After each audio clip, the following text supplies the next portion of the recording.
نحمده ونصلي على رسوله الكريم اما بعد فاعوذ باللہ من الشیطان الرجیم بسم اللہ الرحمن الرحیم رب اشرح لی صدری ویسر لی امری واحلل عقدۃ من لسانی یفقہوا قولی۔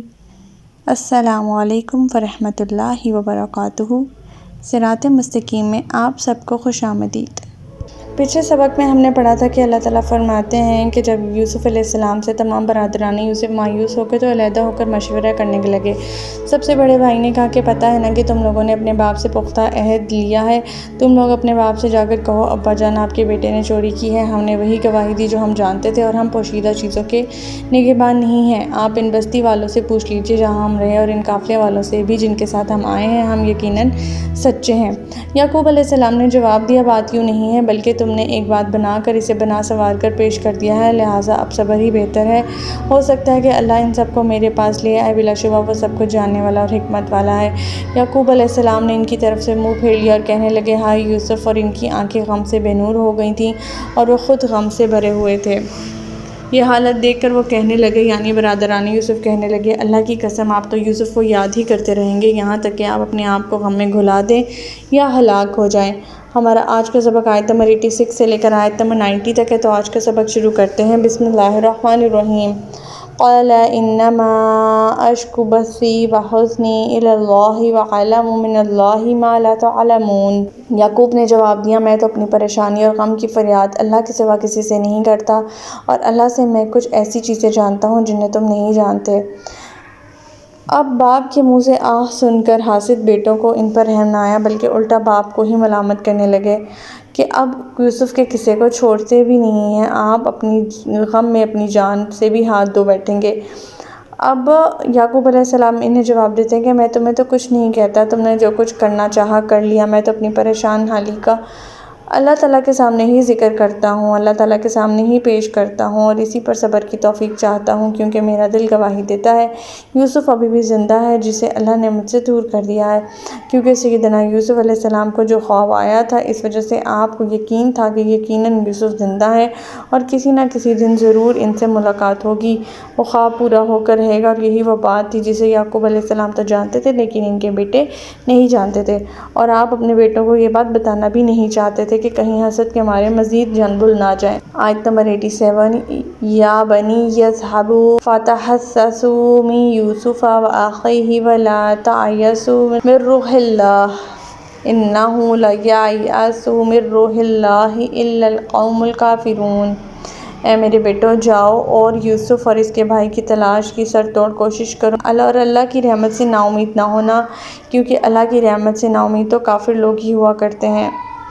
اب اپنے اسی یقین کی بنا پر کہ یوسف علیہ السلام زندہ ہیں، حضرت یعقوب علیہ السلام اپنے بیٹوں سے کہتے ہیں کہ جاؤ یوسف اور اس کے بھائی دونوں کی تلاش کرو کہ وہ ہمیں مل جائیں، اور تیسرے بیٹے کا جو مصر میں رہ گیا ہے آپ نے اس کے لیے نام نہ لیا، وہ خود اسی غرض سے وہاں اٹکا ہوا تھا کہ بنیامین کے حالات پر نظر رکھے اور جب بھی کوئی رہائی کی صورت ممکن ہو اس سے بروئے کار لائے، اور انہیں تاکید کی کہ اللہ کی رحمت سے نا امید نہ ہونا کیونکہ اللہ کی رحمت سے مایوس ہونا مسلمانوں کا شیوہ نہیں ہے۔ آیت نمبر 88، فَلَمَّا دَخَلُوا عَلَيْهِ قَالُوا يَا أَيُّهَا الْعَزِيزُ مَسَّنَا وَأَهْلَنَا الضُّرُّ وَجِئْنَا بِبِضَاعَةٍ مُزْجَاةٍ فَأَوْفِ لَنَا الْكَيْلَ وَتَصَدَّقْ عَلَيْنَا إِنَّ اللَّهَ يَجْزِي الْمُتَصَدِّقِينَ۔ پھر جب وہ یوسف علیہ السلام اور اس کے بھائی کی تلاش میں یوسف کے پاس آئے تو کہنے لگے حضور والا، ہم اور ہمارے گھر والے سخت تکلیف میں ہیں اور ہم حقیر سی پونجی لائے ہیں، آپ ہم پر صدقہ کرتے ہوئے ہمیں غلہ پورا دے دیجیے، اللہ صدقہ کرنے والوں کو یقیناً جزا دیتا ہے۔ اب یہ برادران یوسف کا تیسری بار جو تھا وہ حاضری تھی ان کی حضرت یوسف علیہ السلام کے دربار میں۔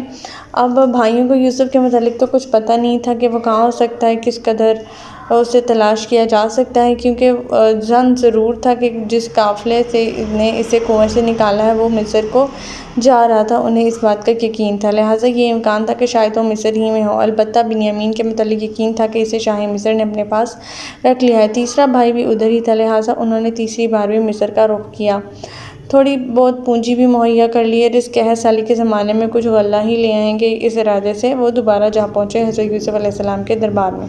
جا کے کہتے ہیں کہ حضور والا، ہمارے پاس پونجی بہت تھوڑی ہے، ہمیں پورا غلہ دے دیجیے اور ہم پہ صدقہ کر دیجیے، کیونکہ اللہ تعالیٰ صدقہ کرنے والوں کو پسند کرتا ہے، اور مزید ہم پر احسان فرمائیے، اللہ تعالیٰ آپ کو جزا دے گا۔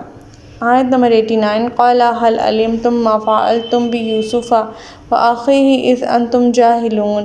یوسف نے ان سے پوچھا، پتہ ہے تم نے یوسف اور اس کے بھائی کے ساتھ کیا سلوک کیا تھا جب تم نادان تھے؟ اپنے بھائیوں اور گھر والوں کی یہ داستان غم ان الفاظ میں سن کر سیدنا یوسف اب زیادہ دیر حالات پر پردہ ڈالے رکھنا برداشت نہ کر سکے۔ ان کا دل بھر آیا اور ان کی اسی التجا کے جواب میں انہوں نے پوچھا، وہ کچھ واقعہ یاد ہے جب تم نے اپنے بھائی یوسف علیہ السلام اور اس کے چھوٹے بھائی بنیامین سے جو سلوک تم کرتے رہے ہو وہ یاد ہے؟ اس سوال میں سیدنا یوسف علیہ السلام نے پیریا بھی ایسا اختیار کیا جس سے انہیں مزید ندامت نہ ہو، یعنی جو کچھ تم کرتے رہے ہو وہ ناسمجھی اور بے وقوفی کی بنا پر کرتے رہے ہو، اس لیے یہاں استعمال ہوا ہے لفظ جاہلون کا، یعنی کہ جب تم نادان تھے تو تم یوسف اور اس کے بھائی کے ساتھ کیا سلوک کرتے رہے ہو۔ آیت نمبر 90 قَالُوا أَإِنَّكَ لَأَنْتَ يُوسُفُ قَالَ أَنَا يُوسُفُ وَهَٰذَا أَخِي قَدْ مَنَّ اللَّهُ عَلَيْنَا إِنَّهُ مَن يَتَّقِ وَيَصْبِرْ فَإِنَّ اللَّهَ لَا يُضِيعُ أَجْرَ الْمُحْسِنِينَ۔ وہ چونک کر بول اٹھے، کیا تم ہی یوسف ہو؟ یوسف نے کہا، ہاں میں ہی یوسف ہوں اور یہ میرا بھائی بنیامین ہے۔ اللہ نے ہم پر بہت احسان فرمایا، کیونکہ جو کوئی اس سے ڈرتا ہے اور صبر کرتا ہے تو اللہ نیکی کرنے والوں کا اجر ضائع نہیں کرتا۔ شاہ مصر کے اس سوال پر وہ ایک دم چونک اٹھے کہ اسے ان باتوں کی کیسے خبر پہنچی، کہیں ایسا تو نہیں کہ یہ شاہ مصر یوسف ہی ہو؟ پھر اپنی اس حیرت کو دور کرنے کے لیے سوال کیا، کیا آپ یوسف تو نہیں؟ شاہ مصر نے جواب دیا، ہاں میں ہی یوسف ہوں، اور جسے میں نے پہلی مرتبہ روک لیا تھا وہ میرا چھوٹا بھائی بنیامین ہے جو اب کے میرے پاس ہے۔ دیکھ لو اللہ نے ہم پر کیسی رحمت فرمائی، ہم دونوں بھائیوں کو طویل جدائی کے بعد ملا دیا اور ذلت کو عزت سے بدل دیا۔ جس بھائی کو تم نے کنویں میں ڈالا تھا، اللہ تعالیٰ نے آج اسے پورے ملک مصر کی حکومت عطا فرما دی۔ اللہ صبر کرنے والوں اور اللہ سے ڈرنے والوں کو ایسی ہی نعمتوں سے نوازتا ہے۔ تو ہمارا آج کا سبق یہیں تک تھا۔ اللہ تعالیٰ سے دعا ہے کہ اللہ تعالیٰ قرآن پاک کے احکامات پہ ہمیں عمل پیرا ہونے کی توفیق عطا فرمائے۔ اللہ پاک ہمیں ہدایت دے کہ جس کے بعد گمراہی نہ ہو۔ ربنا لا تزغ قلوبنا بعد إذ هديتنا وهب لنا من لدنك رحمة إنك أنت الوهاب سبحانك اللهم وبحمدك نشهد أن لا إله إلا أنت أستغفرك وأتوب إليك۔ السلام علیکم ورحمۃ اللہ وبرکاتہ۔